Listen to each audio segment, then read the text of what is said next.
Remember when SUVs were made to last? No fragile tech, no gimmicks, just engines and frames that refuse to die. Today, we're counting down the SUV legends from the 1990s so tough, even their rust lasted longer than some new cars. Number 10. Lincoln Navigator. Lincoln Navigator. The SUV that proved luxury didn't have to be fragile. When it launched in 1997, it wasn't just Lincoln's first shot at a full-size luxury SUV, it was a mic drop moment. See, folks at Ford thought, what if we make a full-size luxury version of the Ford Expedition? People might buy it. Well, that risk paid off big time. The Navigator didn't just sell well, it helped Lincoln outsell Cadillac for the first time since World War II by selling over 43,000 units in 1998. And once it hit the streets, it wasn't just numbers on a sales chart. Suddenly, every celebrity and athlete wanted this king SUV. But here's the part that makes the Navigator more than just a style icon. It was built like a tank. At its heart sat Ford's legendary 5.4-liter Triton V8, an engine known for being about as indestructible as they come. Solid iron block, simple SOHC design, and torque for days meant this engine wasn't easily stressed. With regular fluid changes, it wasn't uncommon to see Navigators breeze past 250,000 miles, with some even stretching past 300,000. And it wasn't just the engine that cemented its bulletproof reputation. The transmission and body-on-frame construction were borrowed straight from Ford's truck lineup. Translation: this luxury SUV could tow boats, haul families, and survive daily thrashing without blinking. And the best part, Lincoln wrapped all that toughness in serious luxury. Step inside a first-gen Navigator, and you were greeted with thick leather seats, wood trim accents, and enough chrome details to make sure you knew this wasn't just a Ford with fancier badges. The cabin was designed to feel plush and comfortable, not like a work truck. It had seating for up to 8, with enough legroom in all 3 rows to make it a legitimate family hauler.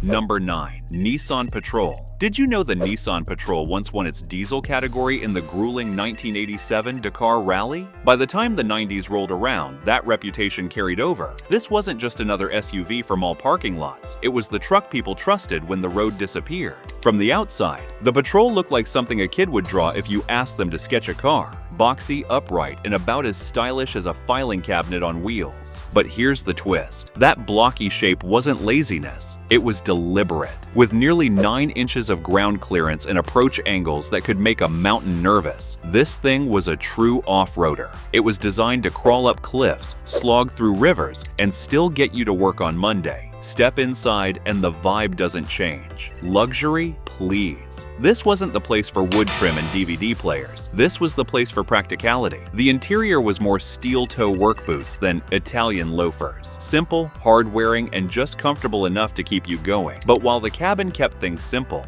the real magic was hidden under the hood, because that's where you'd find the Patrol's secret weapon, its engine lineup. Chief among them was the legendary TD42 diesel inline-6, which earned the nickname half-a-million-mile engine. And that wasn't marketing hype. These motors are still racking up ridiculous mileage today, with nothing more than basic maintenance. Why? Because they were overbuilt in the best possible way. Gear-driven camshaft instead of a timing belt, low-stress design that doesn't beg for high RPMs, and minimal electronics to fail in the middle of nowhere. It's the kind of engine that made mechanics shake their heads and say, yep, they don't make them like this anymore. Of course, a great engine means nothing if the rest of the body can't keep up. So Nissan gave the Patrol solid axles front and rear, locking hubs, manual or automatic depending on the trim, and suspension geometry that basically laughed at boulders. The approach and departure angles, 34 up front, up to 33 in the rear, meant you weren't scraping your way through the trail like some plastic-clad suburban SUV, and with a water-sealed drivetrain, it could splash through rivers like it was skipping puddles. Overlooked? Definitely. Forgotten? Not by the people who know what it's capable of. The Nissan Patrol didn't just survive the 90s, it set the standard for how an SUV can earn respect without saying a word.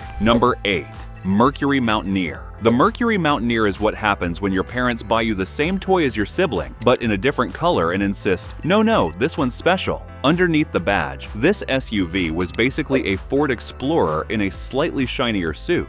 And yet, that's not an insult. Because if you were borrowing Explorer DNA in the 1990s, you were borrowing toughness. Launched in 1997, Mercury marketed the Mountaineer as a more upscale option. Translation: a new grille, a chunk of chrome here and there, and a rear bumper with Euro-style reflectors nobody asked for. By 1998, they even flipped the grille design upside down, as if hoping you wouldn't notice it was still, well, an explorer in disguise. But here's where things get interesting. While it never got the street cred of its sibling, the Mountaineer quietly earned a reputation as the SUV that just wouldn't die. The launch version came only with Ford's bulletproof 5.0-liter V8, the kind of engine that could shrug off mistreatment, haul boats, or pull the family camper without complaint. Later models added the Cologne 4.0-liter V6, another workhorse known for its durability. Owners learned pretty quickly that as long as you fed it fresh oil and transmission fluid, this SUV would last decades without any major repairs. In fact, stories of Mountaineers hitting 250,000 to 300,000 miles are common, with some examples pushing even further. And this isn't magic. It's the result of simple, overbuilt engineering, a rugged body-on-frame layout, a stout two-wheel drive or four-wheel drive system, and suspension built to take potholes and dirt roads in stride meant the Mountaineer could take real-world punishment for decades. And inside, you got slightly nicer trim than an Explorer. Think dress shoes instead of sneakers. But Mercury didn't complicate things with fragile gadgets. That's part of why these SUVs aged so well. But while the Mountaineer proved you could dress up an Explorer and make it last forever, our next SUV didn't need a disguise. It was built tough from the ground up, and it became a legend because of it. Number 7. Jeep Cherokee XJ. The Cherokee XJ wasn't just another SUV of the 1990s. It was the SUV that rewrote the playbook. How? Well, although it was born in the 80s, Jeep didn't need to reinvent it every few years. The XJ's formula was so right from day one that it soldiered on for nearly 2 decades with only small tweaks. When something's that good, you don't fix it, you just keep building it. But how did Jeep get it so right? Well, the answer starts with the bones. At the core of its indestructibility was the unibody design. Instead of a traditional body-on-frame setup like most of its rivals, Jeep built the XJ as one solid unit. That made it lighter, stiffer, and surprisingly durable off-road. And with up to 7.8 inches of ground clearance, this thing wasn't afraid of rocks, mud, or snowdrifts. Now, toughness on the outside is one thing, but what about the inside? Well, the XJ's interior was, let's say, minimalist. The interior plastics had all the charm of a Tupperware container, and the seats were more about function than luxury. But you know what? It didn't matter. Because everything was simple, easy to fix, and cheap to replace. Break a switch? Grab one from the junkyard. Need parts? There's an army of Cherokee fans and aftermarket suppliers ready to keep you going. But the real crown jewel? That legendary 4.0-liter inline-6. If engines had a Hall of Fame, this one would get its own wing. The 4.0 high output pumped out 190 horsepower and 225 pound-feet of torque. Not mind-blowing numbers, but paired with Jeep's bulletproof drivetrain, it was enough to crawl, climb, and commute with equal ease. And reliability. Mechanics will tell you this engine was practically allergic to failure. Cast iron block, simple design, and just enough tech to keep it modern. These things were known to rack up 300,000 to 400,000 miles like it was nothing. Change the fluids, keep an eye on the cooling system, and it would run forever. Number 6. Isuzu Trooper. Did you know the Isuzu Trooper might be the most rebadged SUV in history? Seriously, it was everywhere. Honda called it the Horizon. Opel dressed it up as the Monterey. Acura tried to sneak it into luxury showrooms as the SLX, and even Holden slapped their badge on it. If car companies were classmates, the Trooper was the kid everyone copied homework from. And if half the industry is cloning your SUV, you must have done something right. And that's exactly what the Trooper was. A no-nonsense bulletproof SUV that quietly became one of the best-kept secrets of the 1990s. So what exactly made it so good? For starters, the Trooper looked like it had been designed with nothing but a ruler and stubbornness. Big, square, upright. It was the definition of box on wheels. But here's the thing, that blockiness was genius. The tall stance and massive windows gave you visibility better than most modern crossovers, and with up to 118 cubic feet of cargo space, the Trooper could swallow a small apartment's worth of furniture. Add the classic rear spare tire on its split hatch, and it was equal parts practical and rugged. But it wasn't just about hauling stuff. The Trooper was like an SUV buffet. Pick what you wanted, gas or diesel, short wheelbase for trail fun, or long wheelbase for family duty. Manual if you like to row gears, automatic if you didn't. Heck, you could even get a 7-seat version, and all of them came with legit off-road chops, shift-on-the-fly 4-wheel drive, a grade logic system that knew when to downshift on steep descents, and a limited slip differential that actually worked when things got messy. Here's the kicker though. Unlike most body-on-frame SUVs of the time, the Trooper didn't punish you on the daily drive. Why? Because Isuzu fitted it with an independent front suspension. Simply put, it rode way smoother on the highway than most of its rivals while still keeping its trail toughness. That meant you could take the kids to school Monday through Friday, then spend Saturday bouncing up a mountain without swapping cars. And here's the real reason people still talk about the Trooper: reliability. The second-generation model came with the rock-solid 3.2-liter V6, an engine that seemed allergic to dying. Many happily cleared 300,000 miles without anything more than basic maintenance. For DIY mechanics, it was friendly, affordable, and refreshingly simple in an era before SUVs became rolling computers. Number 5. Subaru Forester. Imagine it's the late 1990s, and every automaker is trying to cash in on the SUV craze. Some went big and flashy, others went soft and minivan-ish. But Subaru? They showed up with the Forester, an SUV that didn't really look like an SUV at all. Too boxy to be pretty, too small to be a real SUV. But here's the thing, it really worked. Subaru wasn't selling style, they were selling survival. And the Forester's survival story starts with its beating heart, the Subaru Boxer engine.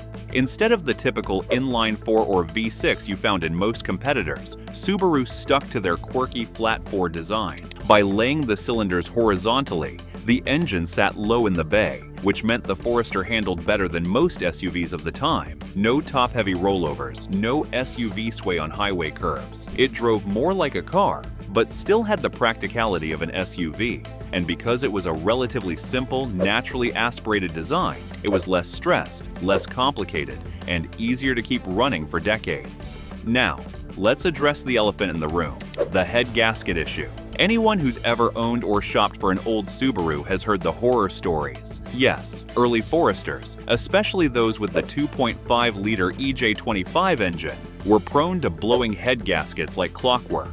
But here's what many people won't tell you. Once you fixed it properly and stayed on top of basic maintenance, the engine basically refused to die. Owners who did their due diligence were racking up 250,000 and even 300,000 miles without major drama. In other words, the head gasket wasn't the end of the road. It was more like a rite of passage. Survive it, and your Forester was basically immortal. Oh, and another thing worth considering is that every Forester came with full-time all-wheel drive as standard, something competitors often reserved for higher trims or didn't bother with at all in the 1990s. That alone made it a winter hero in places where other SUVs spun out like clumsy figure skaters. Number 4. Mercedes-Benz G-Class. Did you know the Mercedes-Benz G-Wagon exists partly because of the Shah of Iran, Mohammad Reza Pahlavi? Back in the early 1970s, the Shah, who also happened to be a major shareholder in Daimler-Benz, wanted a rugged all-terrain vehicle that could pull double duty for military and civilian life. Mercedes took the request seriously, and by 1979, the Geländewagen was born. Ironically, the Shah was overthrown before he got his order. But his idea lived on and gave the world one of the toughest vehicles ever put on 4 wheels. And that toughness is what carried the G-Wagon into the 1990s. But here's where things got interesting. Instead of staying just a bare-bones military rig, the G-Wagon began living a double life. On the outside, it still looked like a rolling brick, tall, boxy, and about as aerodynamic as a refrigerator. Yet inside, Mercedes started layering in luxury, leather seats, air conditioning, and polished trim. Suddenly, the same vehicle storming through deserts could just as easily roll down Los Angeles roads. That contradiction, equal parts battlefield brute and Beverly Hills status symbol, is what made the 1990s G-Wagon unlike anything else on the road. Of course, its reputation for being bulletproof wasn't just about appearances. It came down to what was under the hood. Mercedes offered a range of engines from hardy inline-6s to V8s, and every one of them was designed with longevity in mind. Take the 3.0-liter diesel, considered one of the most bulletproof inline-6 engines in the world, provided you change up the glow plugs occasionally.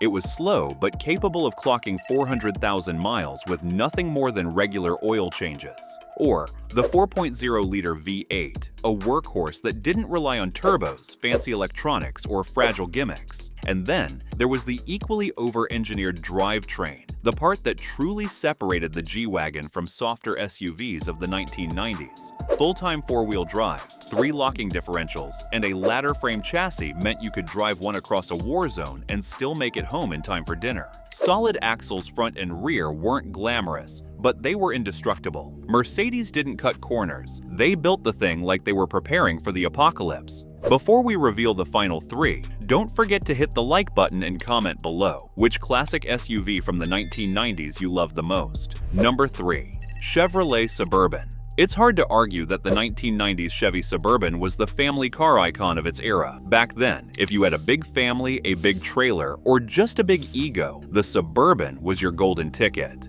This wasn't just transportation, it was a lifestyle choice. Of course, stepping inside one today might make you laugh. The interior was about as luxurious as a plastic storage bin. Hard dashboards, basic fabrics, and cup holders that looked like they were stolen from a McDonald's Happy Meal set. But here's the thing, nobody cared. Families weren't shopping for hand-stitched leather or wood trim.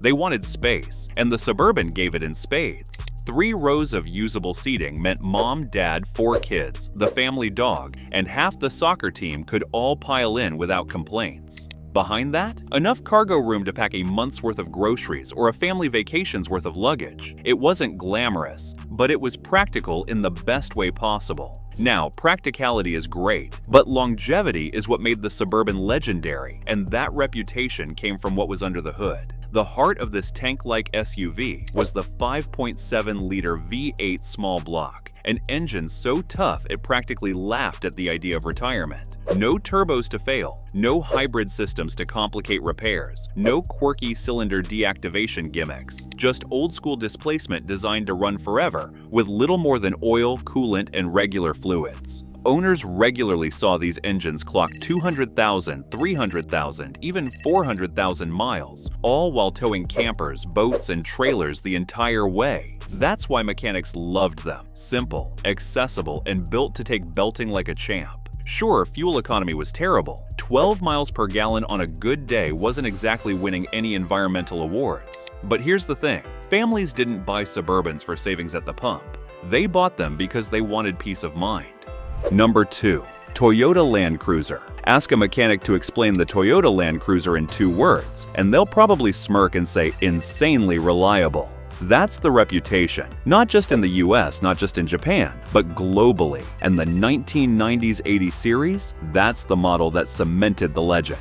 See, the 80 series wasn't just a tough box on wheels anymore. It was Toyota realizing that maybe, just maybe, people wanted a vehicle that could cross the Sahara but also pick up groceries without rattling the milk into butter. So, they gave it a smoother suspension, refined engines, and, brace yourself, actual comfort. Imagine your grizzled, adventure-hardened uncle suddenly showing up in a suit. That was the Land Cruiser in the 90s. Still rugged, still unstoppable, but now with a little polish. But here's where Toyota did what other automakers couldn't. They added new tech without sacrificing reliability. Most car makers in the 90s introduced innovation that translated to things that will break in 6 months. Toyota introduced luxury, comfort, and modern engineering, and somehow made it more dependable. Reliability wasn't just a promise here, it was baked into the DNA. And a major chunk of that bulletproof reliability came from the engines. US models got the 1FZ-FE gasoline inline 6, a 4.5-liter lump that wasn't exactly sipping fuel, 12 miles per gallon on a good day, but good luck killing it. Then you had the diesels, the 1HDT, the 1HDFT, and the famous 1HZ. That last one, a naturally aspirated diesel, was the tortoise of the lineup. Slow? Absolutely. But like the tortoise, it would win the race, assuming the race was life itself. We're talking engines hitting 1,000,000 miles with nothing more than oil changes, glow plugs, and a little love. And Toyota didn't just beef up the mechanicals. They went after durability in the body too. Earlier Land Cruisers had a nasty habit of rusting if you looked at them wrong. Thin panels, poor rust proofing. It was their Achilles heel. The 80 series fixed that. Better protection, sturdier panels, and build quality that finally matched its reputation for toughness. It wasn't just a vehicle anymore. It was a fortress on wheels. Number 1. Toyota 4Runner. Do you know why the third-generation Toyota 4Runner from 1996 to 2002 is considered one of the best SUVs of the decade? Well, it's because Toyota not only fixed the mistakes of the second-gen 4Runner like head gasket failures, clunky design, and questionable safety, they overbuilt this thing like they were aiming for a 100-year lifespan. So what changed? In a word, everything. Toyota built the third gen like they had something to prove, and they started with the most important piece, the engine. Under the hood sat the legendary 3.4-liter V6, an engine that enthusiasts still whisper about like it's folklore. Rated at 190 horsepower and 220 pound-feet of torque, it is an engine so reliable it practically has unkillable tattooed across the valve covers. Owners consistently push these motors past 300,000 miles with nothing more than regular oil changes and timing belt replacements. But an indestructible engine doesn't mean much if the rest of the SUV falls apart. That's where Toyota doubled down. The third-gen 4Runner sat on a body-on-frame design, giving it the backbone of a pickup truck. The suspension was tough but forgiving. The drivetrain was nearly bomb-proof, and it was just as happy crawling over rocks as it was running errands in the city. Now, you might expect the interior of a 90s SUV to feel like sitting in a thrift store sofa by now. Cracked plastic, sagging seats, and knobs that fall off if you look at them funny. But not the 4Runner. Toyota kept it simple and sturdy. The seats held up, the dashboard didn't split in half like other 90s vehicles, and the controls still worked decades later. Sure, there was no Bluetooth, no heated steering wheel, and definitely no giant touchscreen yelling at you. But what you did get was a cabin that aged gracefully, the kind you could spill coffee in for 20 years straight, and it would still clean up fine. We hope you enjoyed this video. Here's another one you won't want to miss. As always, thanks for watching.